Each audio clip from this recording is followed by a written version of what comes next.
Life is full of deep symbolism. Through different processes and experiences, we learn to recognize the meaning behind what we live, behind our manifested experience. In many moments of our life journey, the healing one needs is not necessarily the one they want, and it often comes hand in hand with pain. Because what the undisciplined ego would like to live is rarely in line with the true will of the higher self and its plans for healing the spirit. How many times do individuals find themselves in sustainable situations? A toxic relationship, a tedious job, an unreciprocated friendship, or an unhealthy life dynamic. These are examples of elements that we continue to sustain in our lives because they constitute our known world, our comfortable bubble.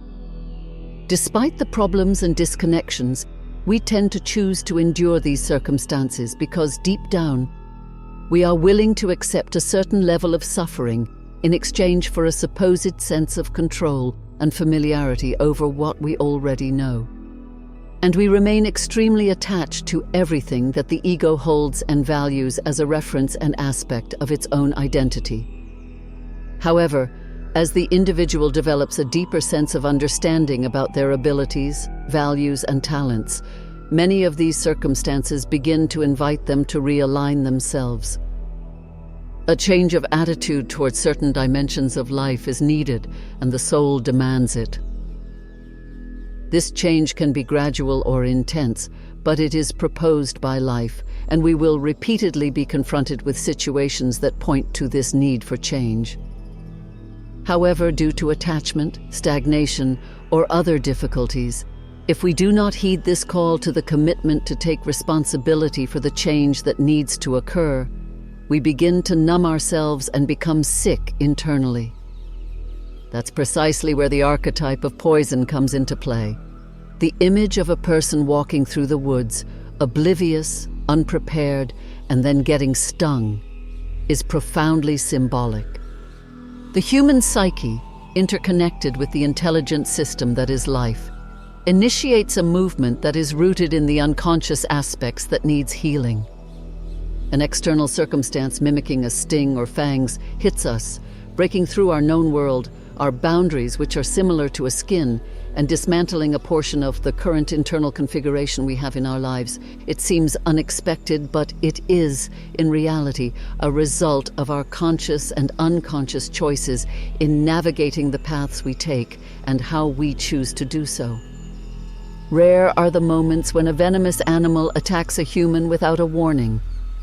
Likewise, when we pay attention to the signals, we will start to perceive that before a painful situation unfolds in our life, life itself warns us through different channels that something related to our behavior and choices is not coherent.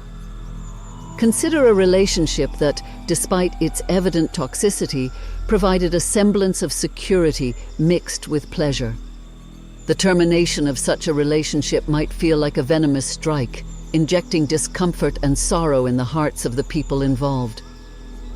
However, it is through this rupture that the individual gains an opportunity for self-discovery, to look at their own behavior patterns. It is through the pain that this inner work may start and offer the possibility of healthier relationships to take root. Similarly, a monotonous job, though a source of stability, can be a stagnation point.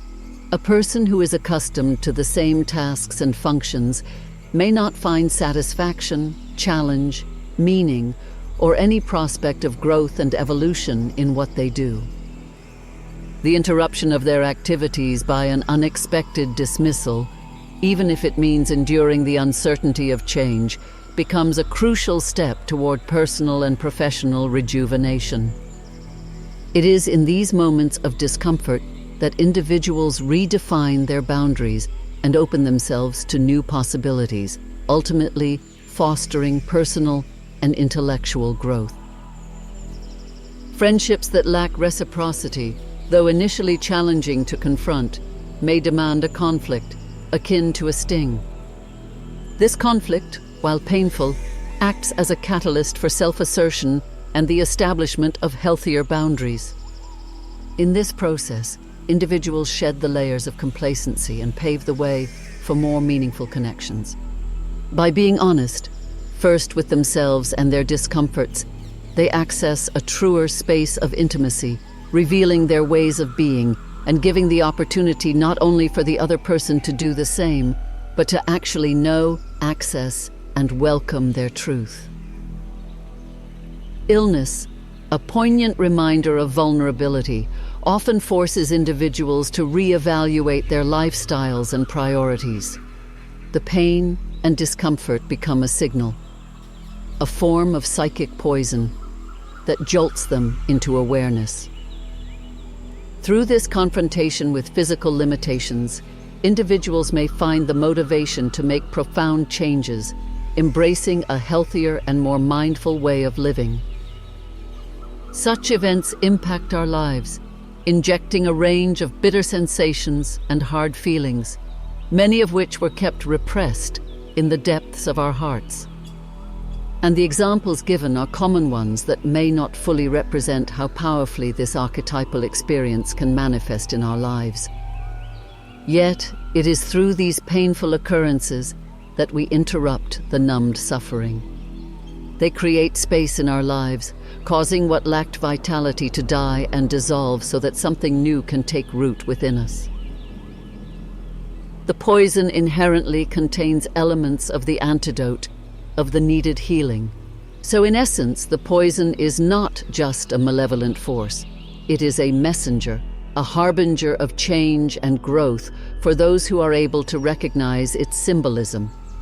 It forces individuals to confront the aspects of their lives that need transformation. To resist the poison is to resist evolution. The willingness to endure the pain, to face the discomfort head-on, becomes a testament to one's commitment to personal growth and well-being.